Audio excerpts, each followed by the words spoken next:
La drague directe, pure et dure, pas de censure. Bienvenue dans le Coach Drague Podcast.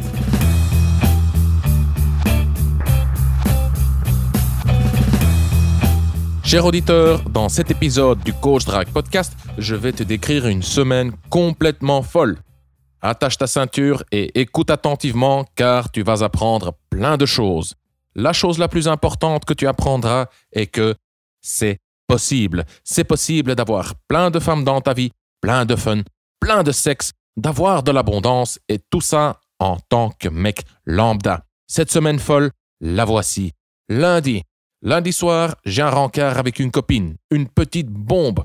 Elle a un corps de rêve, figure en sablier, des fesses fermes, elle fait beaucoup de sport et des seins magnifiques.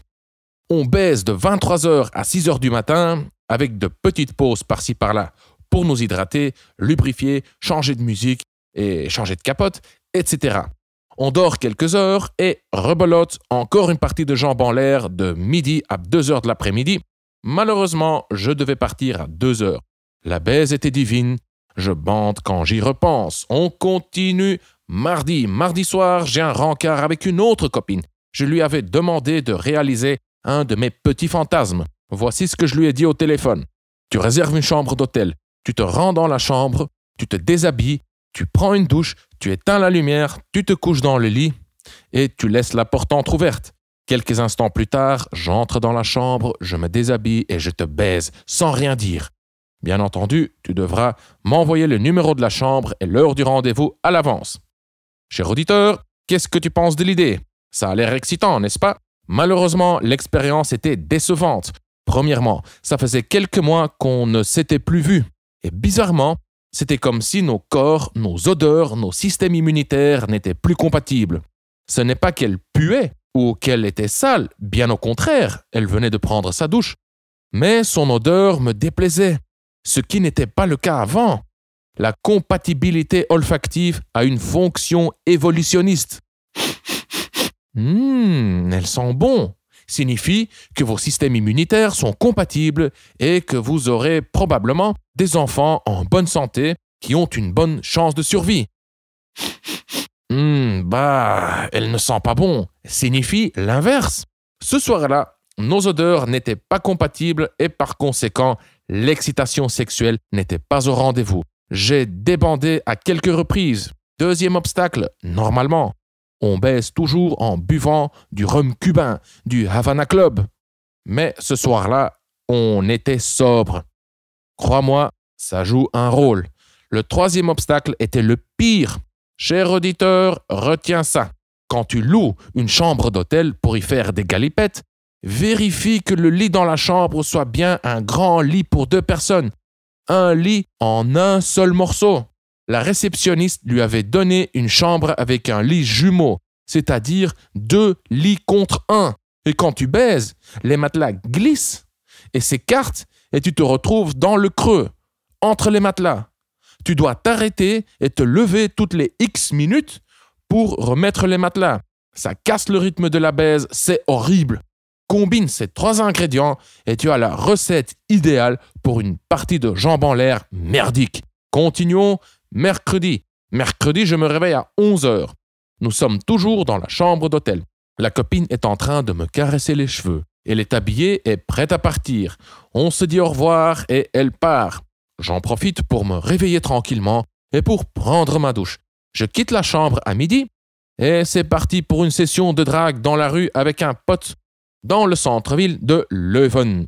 Leuven est une ville universitaire en Flandre et la Flandre est la partie néerlandophone de la Belgique pour tous ceux qui sont nuls en géographie. Je me prends quelques râteaux et 2 numéros. Surtout le 2e numéro est digne d'être mentionné. C'est une fille voluptueuse avec un énorme sex appeal. Dès le premier instant, je fantasme sur elle. Je dis à mon pote, « Oh, celle-là, mon vieux, j'aimerais la masser, la pincer, la pétrir, lui donner des claques, la dominer. J'aimerais la baiser comme une bête. » Elle entre dans un supermarché, je décide de l'attendre. Quelques minutes plus tard, elle sort du supermarché et traverse la rue. Je lui cours après et je me fais presque renverser par un taxi. Ça me fait la phrase de drague idéale. Je lui dis « T'as vu, j'ai failli me faire renverser par un taxi pour t'aborder, je n'ai jamais pris autant de risques pour une fille. » Elle rigole. Mais elle doit prendre le bus. Et le bus part dans quelques secondes.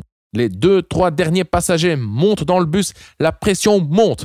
Je lui dis « Donne-moi ton numéro, vite, je t'enverrai un texto et on ira boire un verre. » Elle me dicte son numéro et me donne son prénom.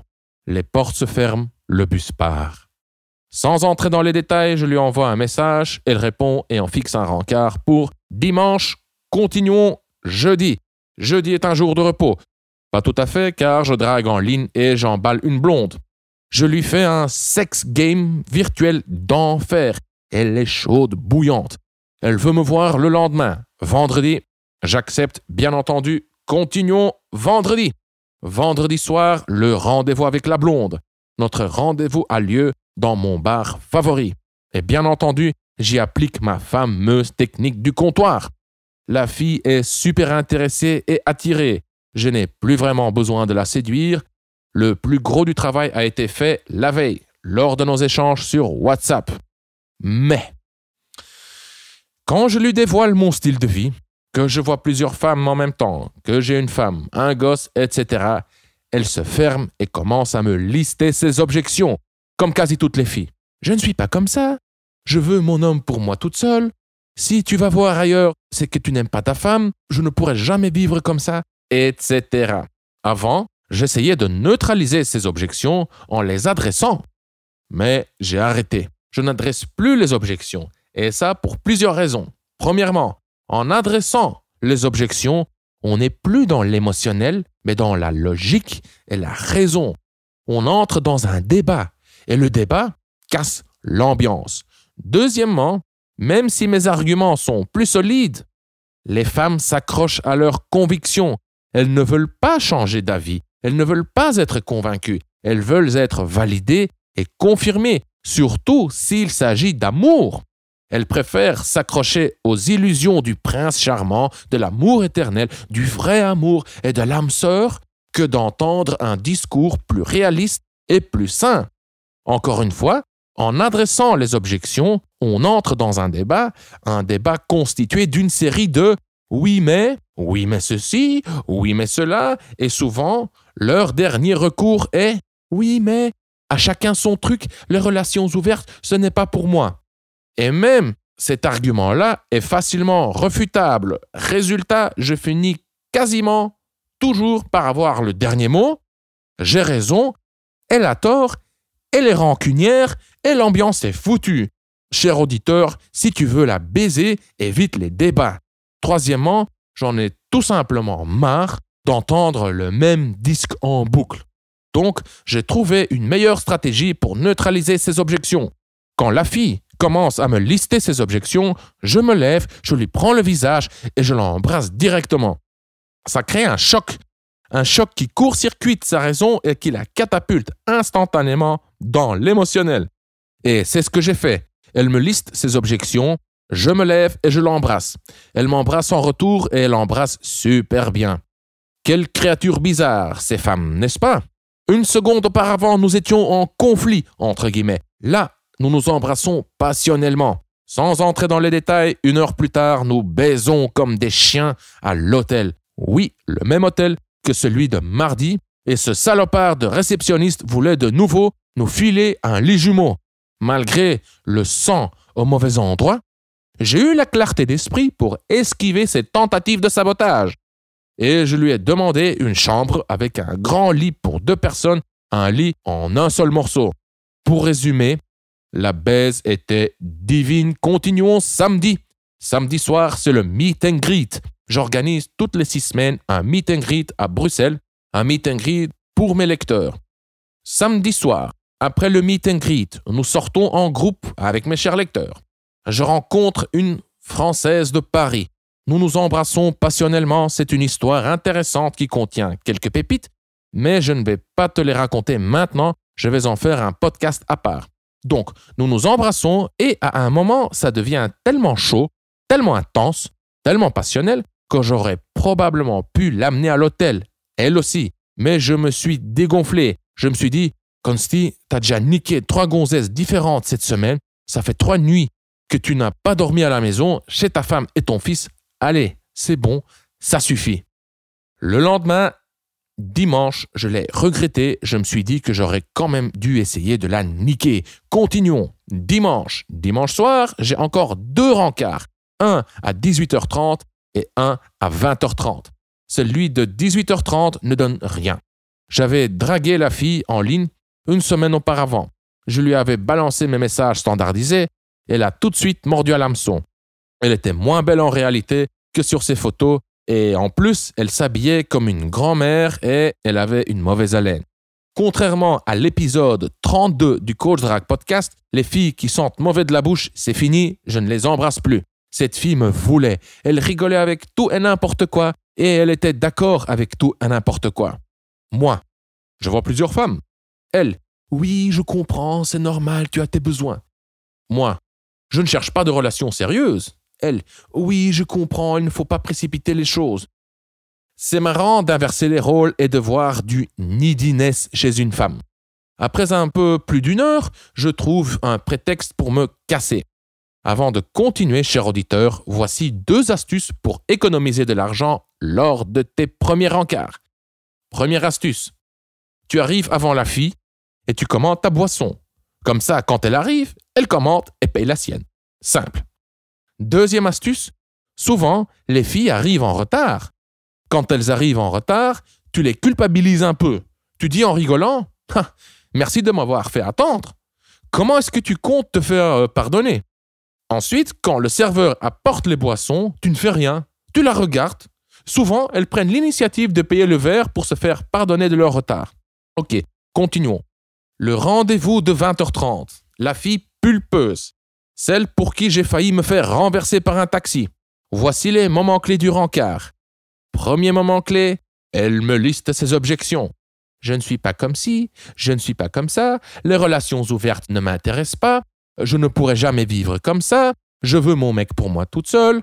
Je me lève, je lui prends le visage et je l'embrasse. Elle embrasse vite, elle est trop pressée. Deuxième moment clé, elle me dit que nous n'allons pas coucher ensemble. Je lui réponds que je comprends et que j'accepte. Je lui dis « Ok, pas de souci, mais que tu le veuilles ou non. Dans mon imagination, nous allons quand même coucher ensemble. » Et là, en la regardant droit dans les yeux, je commence à lui décrire ma scène de cul imaginaire.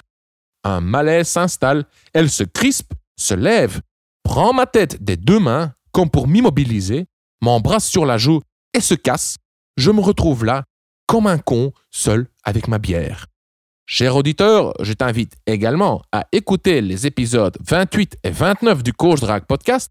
Quand tu écoutes les épisodes 28 et 29, compare mon comportement de l'époque avec mon comportement actuel. Dans les épisodes 28 et 29, je décris mes premiers rendez-vous après une pause de quelques mois en matière de drague.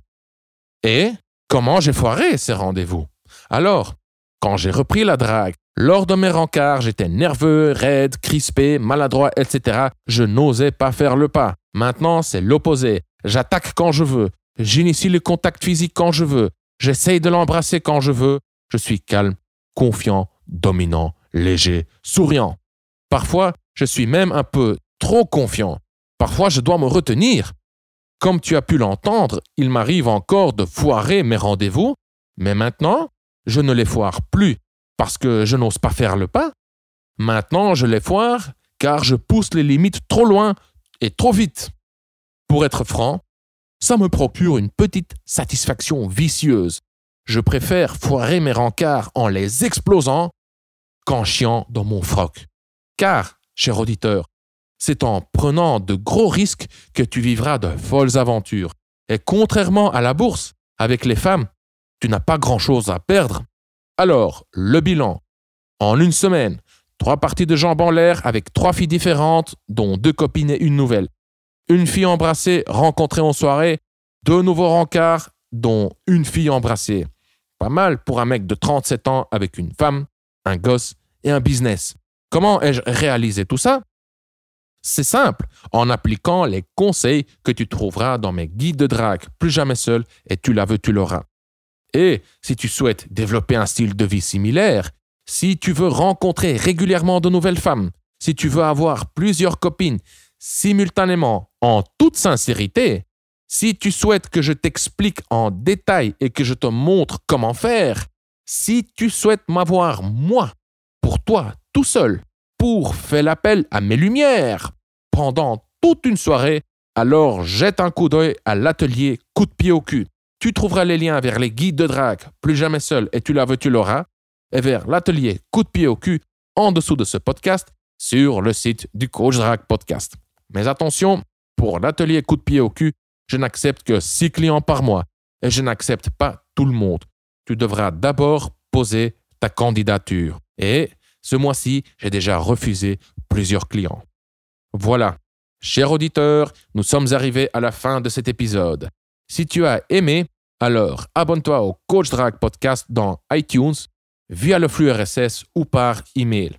Laisse également une évaluation de 5 étoiles sur iTunes si, bien entendu, tu trouves que le podcast mérite une évaluation de 5 étoiles et partage le Coach Drague Podcast sur Facebook, Twitter et Google+.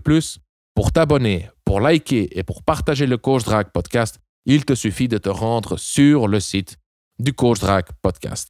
Et en dessous de chaque épisode, tu trouveras les liens nécessaires.